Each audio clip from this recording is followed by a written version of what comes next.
Kannur അരിവ്യാപാരി K P അഷ്റഫിന്റെ വളപട്ടണത്തെ വീട്ടിലെ കവർച്ചാ കേസിൽ phone കോളുകൾ കേന്ദ്രീകരിച്ചും സമീപത്തെ സിസിടിവി ക്യാമറകൾ കേന്ദ്രീകരിച്ചും അന്വേഷണം ഊർജിതമാക്കി പോലീസ്. അഷ്റഫുമായി അടുപ്പമുള്ളവരുടെയും ജീവനക്കാരുടെയും അയൽവാസികളുടെയും ഫോൺ കോളുകളാണ് പ്രധാനമായും പരിശോധിക്കുന്നത്.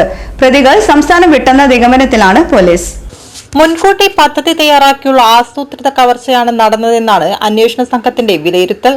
മോഷണ കൊട്ടേഷൻ സംശയവും അന്വേഷണ സംഘത്തിനുണ്ട്. സിസിടിവി ദൃശ്യങ്ങൾ കേന്ദ്രീകരിച്ചാണ് പ്രധാനമായും അന്വേഷണം നടക്കുന്നത്. 300 പവന്റെ ആഭരണങ്ങളും 1 കോടി രൂപയുമാണ് കവർന്നത്. അടുപ്പമുള്ളവരുടെയും ജീവനക്കാരുടെയും മൊഴിയെടുത്തു. കവർച്ച നടന്ന വളപട്ടണം മന്നയിലെ വീട്ടിൽ ചൊവ്വാഴ്ചയും പോലീസ് പരിശോധന നടത്തി. വീട്ടിലെ സിസിടിവി ദൃശ്യങ്ങൾ വിശദമായി പരിശോധിച്ചു. അഷ്റഫുമായി അടുപ്പമുള്ളവരുടെ മൊഴി രേഖപ്പെടുത്തി. കവർച്ച നടന്ന വീടിനോട് ചേർന്നാണ് അഷ്റഫ് ട്രേഡേഴ്സ് എന്ന സ്ഥാപനവും ഗോഡൌണും പ്രവർത്തിക്കുന്നത്. ഗോഡൌണിനോട് ചേർന്ന് 2 നിലകളിലായുള്ള കെട്ടിടത്തിൽ 5 മറുനാടൻ തൊഴിലാളികൾ സ്ഥിര താമസക്കാരായുണ്ട്. അവരുടെയും ഗോഡൌണിലെ മറ്റു തൊഴിലാളികളുടെയും മൊഴിയെടുത്തു. പ്രതികളെക്കുറിച്ച് സൂചനയില്ല.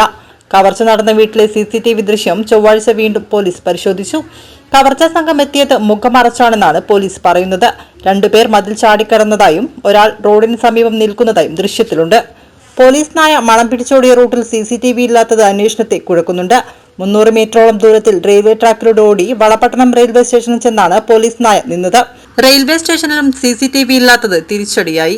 അഷ്റഫിന്റെ വീടിന് ചുറ്റുമുള്ള മതിൽ നിന്ന് അദ്ദേഹത്തിന്റെ വീടിനുള്ളിലേക്ക് കടക്കാൻ കവർച്ചക്കാർ തകർത്ത ജനലരികിൽ നിന്ന് ഏതാനും വിരലടയാളങ്ങൾ ഫോറൻസിക് വിഭാഗത്തിന് ലഭിച്ചിട്ടുണ്ട്. വീട്ടിനുള്ളിൽ കവർച്ചക്കാർ മറച്ചുവെച്ചതെന്ന് കരുതുന്ന ഉളിയിൽ നിന്നും വിരലടയാളങ്ങൾ കിട്ടിയിട്ടുണ്ട്.